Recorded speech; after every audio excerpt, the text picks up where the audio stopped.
بسم الله الرحمن الرحيم. الحمد لله الذي أنزل على عبده الكتاب ولم يجعل له عوجا قيما لينذر بأسا شديدا من لدنه ويبشر المؤمنين الذين يعملون الصالحات أن لهم أجرا حسنا ماكثين فيه أبدا وينذر الذين قالوا اتخذ الله ولدا ما لهم به من علم ولا لآبائهم كبرت كلمة تخرج من أفواههم إن يقولون إلا كذبا فلعلك باخع نفسك على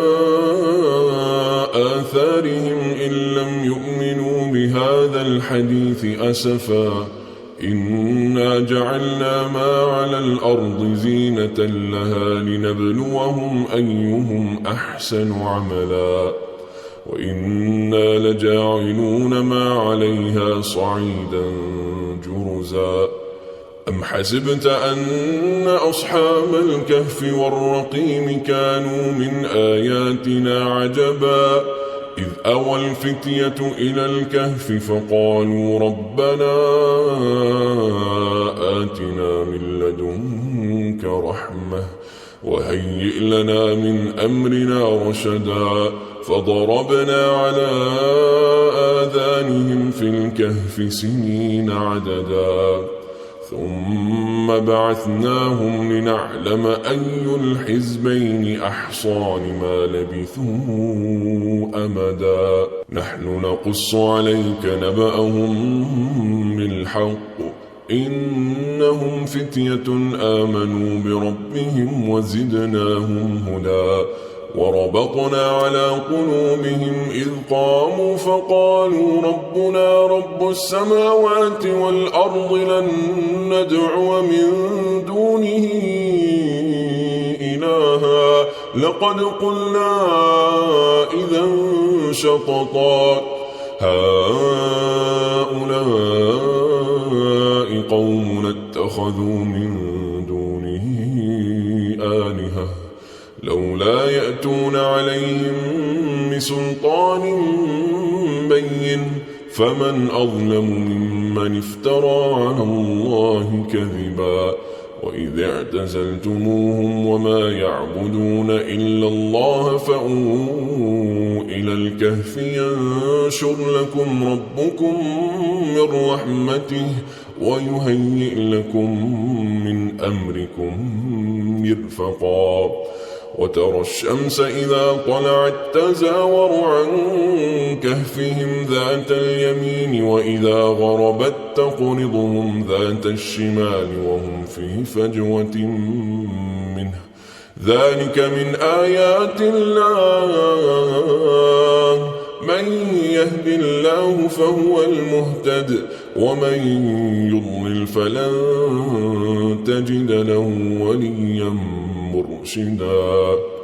وتحسبهم أيقاظا وهم رقود ونقلبهم ذات اليمين وذات الشمال وكلبهم باسط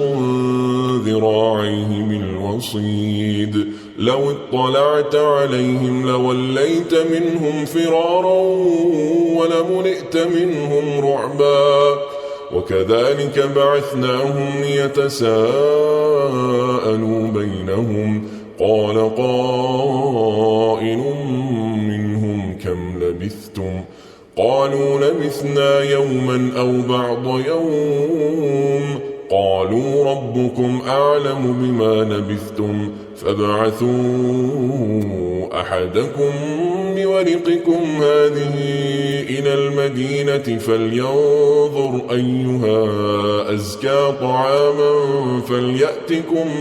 برزق منه وليتلطف ولا يشعرن بكم أحدا إنهم إن يظهروا عليكم يرجموكم أو يعيدوكم في ملتهم ولن تفلحوا إذا أبدا. وكذلك أعثرنا عليهم ليعلموا أن وعد الله حق وأن الساعة لا ريب فيها، إذ يتنازعون بينهم أمرهم فقالوا ابنوا عليهم بنيانا ربهم أعلم بهم. قال الذين غلبوا على أمرهم لنتخذن عليهم مسجدا. سيقولون ثلاثة رابعهم كلبهم ويقولون خمسة سادسهم كلبهم رجما بالغيب ويقولون سبعة وثامنهم كلبهم قل ربي أعلم بعدتهم ما يعلمهم إلا قليل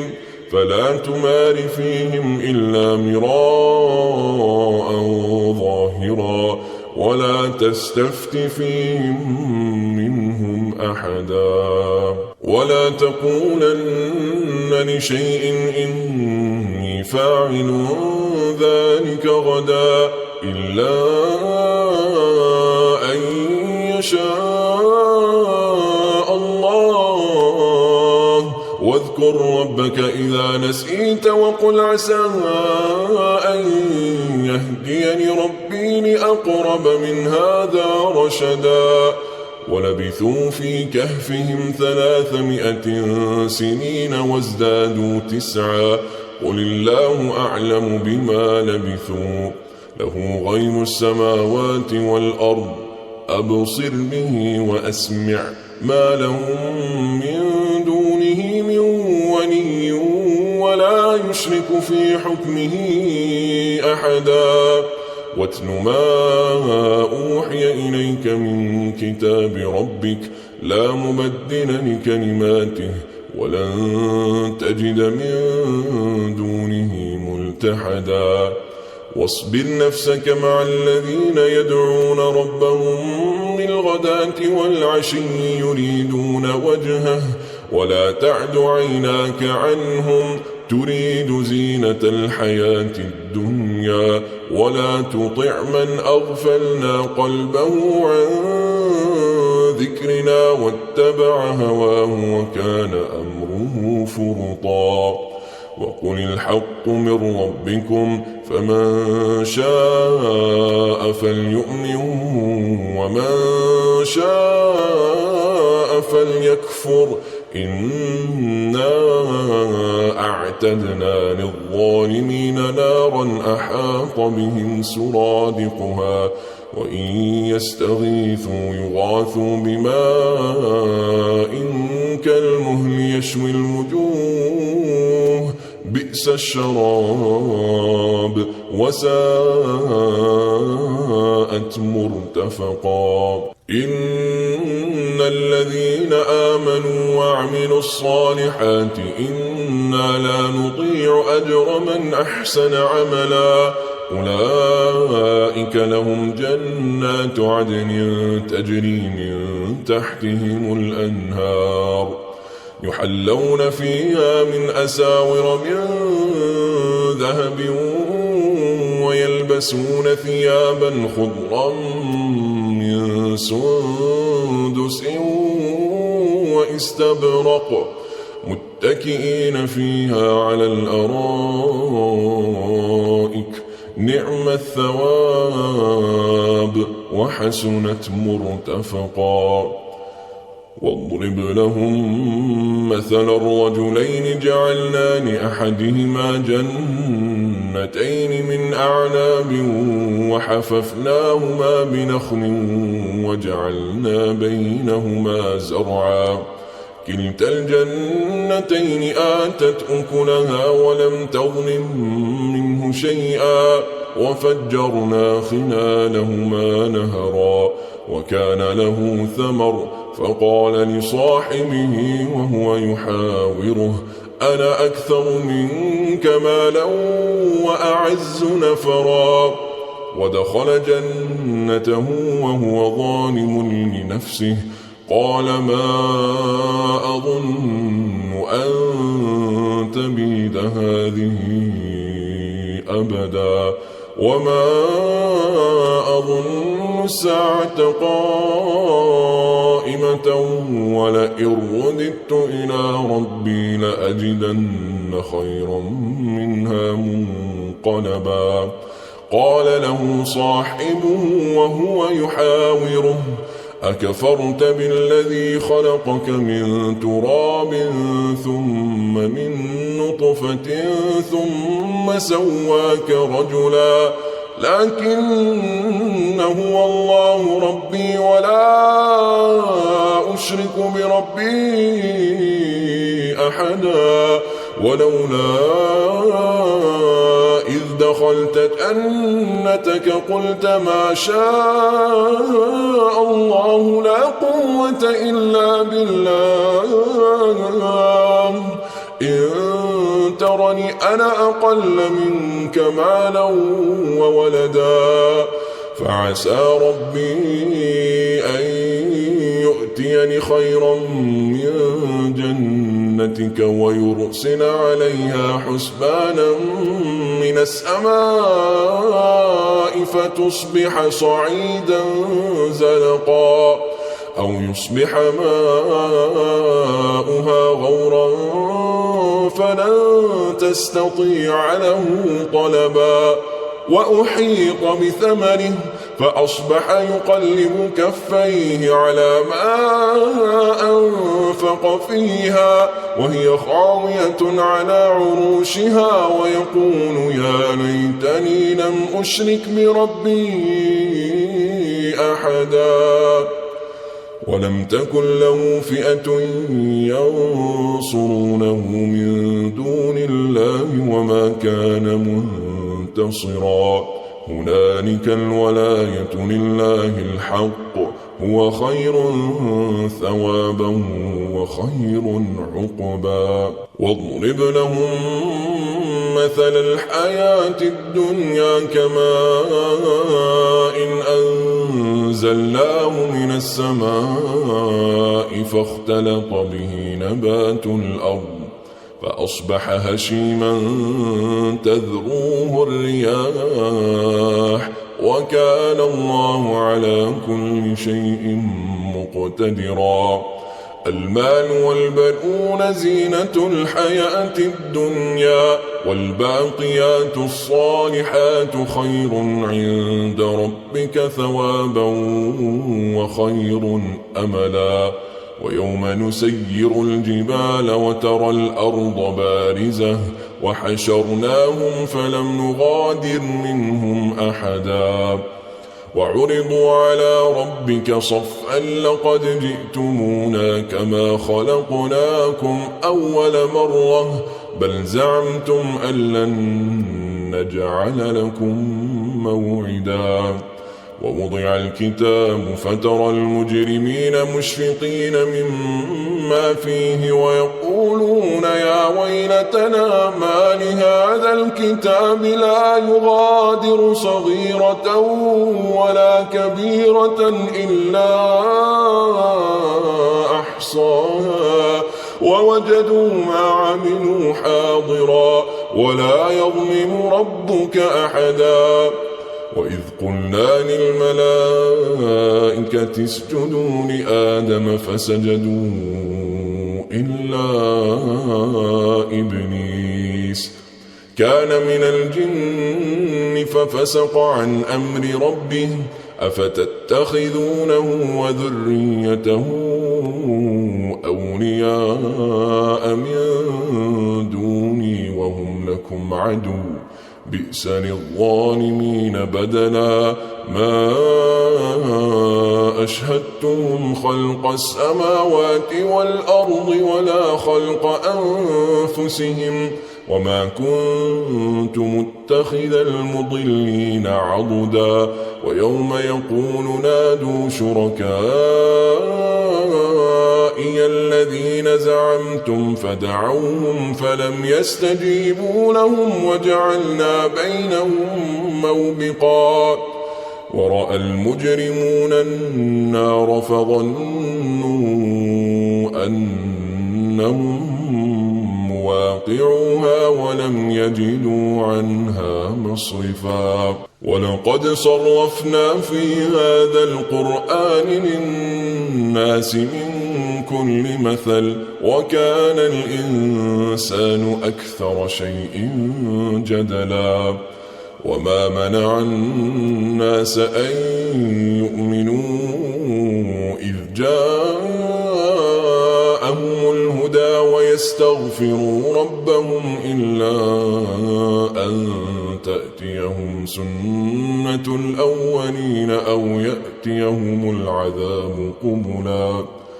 وما نرسل المرسلين إلا مبشرين ومنذرين ويجادل الذين كفروا بالباطل ليدحضوا به الحق واتخذوا آياتي وما أنذروا هزوا ومن أظلم ممن ذكر بآيات ربه فأعرض عنها ونسي ما قدمت يداه إنا جعلنا على قلوبهم أكنة أن يفقهوه وفي آذانهم وقرا وإن تدعهم إلى الهدى فلن يهتدوا إذا أبدا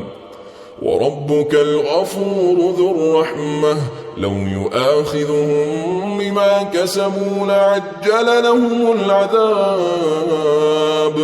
بل لهم موعد لن يجدوا من دونه موئلا وتلك القرى أهلكناهم لما ظلموا وجعلنا لمهلكهم موعدا وإذ قال موسى لفتاه لا أبرح حتى أبلغ مجمع البحرين أو أمضي حقبا فلما بلغا مجمع بينهما نسيا حوتهما فاتخذ سبيله في البحر سربا فلما جاوزا قال لفتاه آتنا غداءنا لقد لقينا من سفرنا هذا نصبا قال أرأيت إذ أوينا إلى الصخرة فإني نسيت الحوت وما أنسانيه إلا الشيطان أن أذكره واتخذ سبيله في البحر عجبا قال ذلك ما كنا نبغ فارتدا على آثارهما قصصا فوجدا عبدا من عبادنا آتيناه رحمة من عندنا وعلمناه من لدنا علما قال له موسى هل أتبعك على أن تعلمني مما علمت رشدا قال إنك لن تستطيع معي صبرا وكيف تصبر على ما لم تحط به خبرا قال ستجدني إن شاء الله صابرا ولا أعصي لك أمرا قال فإن اتبعتني فلا تسألني عن شيء حتى أحدث لك منه ذكرا فانطلقا حتى إذا ركبا في السفينة خرقها قال أخرقتها لتغرق أهلها لقد جئت شيئا إمرا قال ألم أقل إنك لن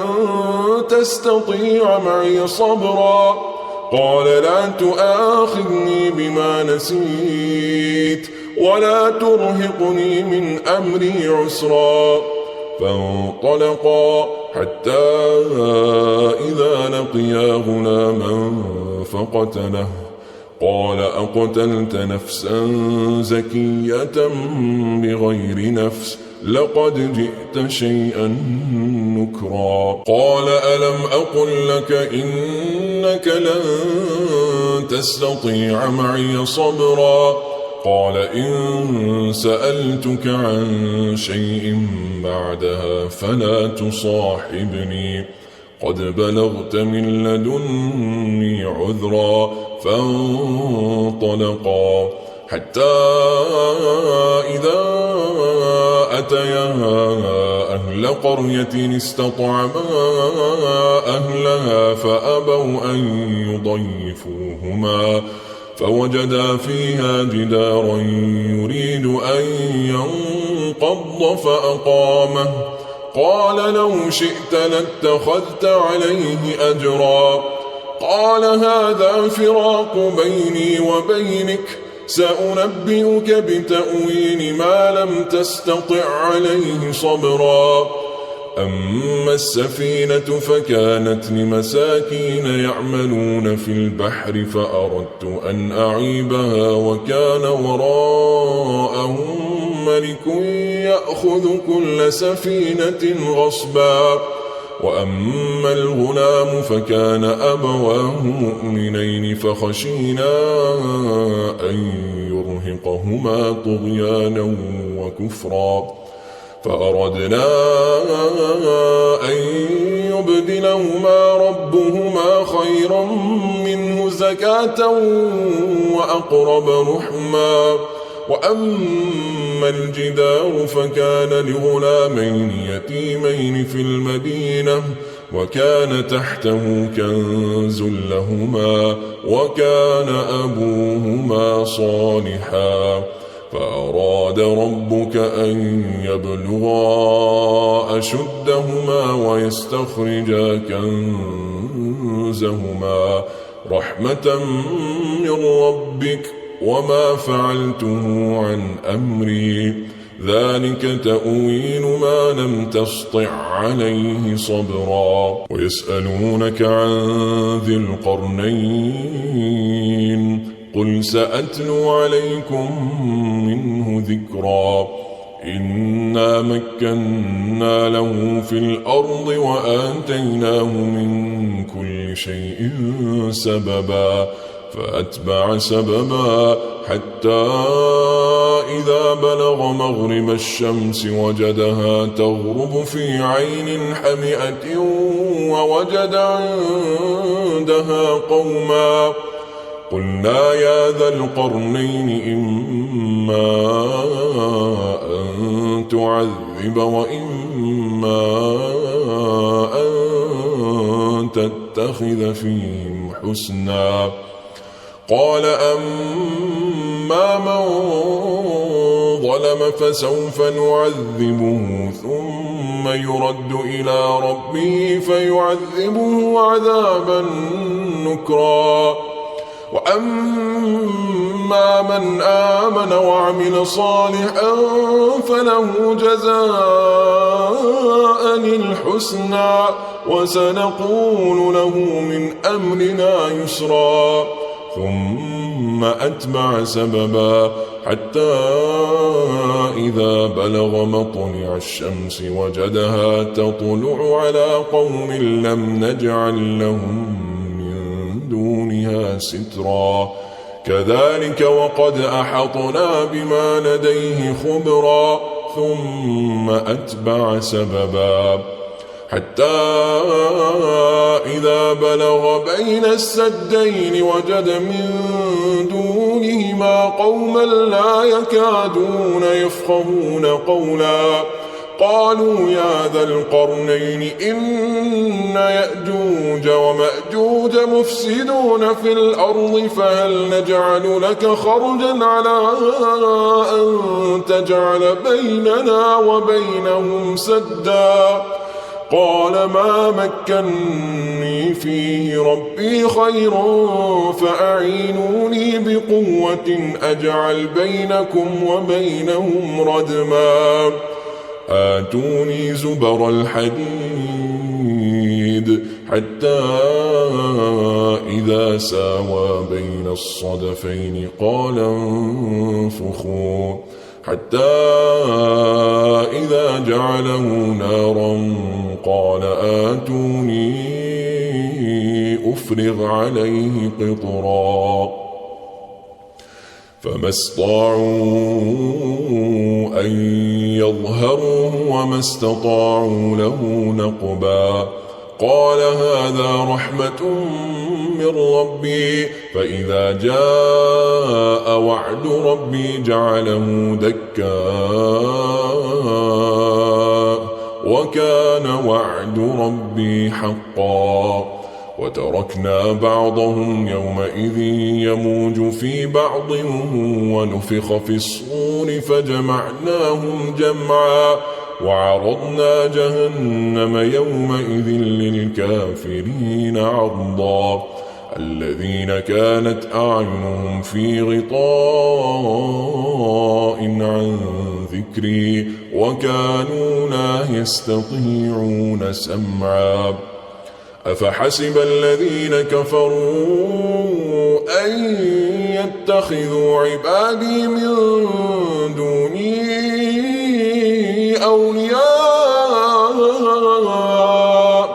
إنا أعتدنا جهنم للكافرين نزلا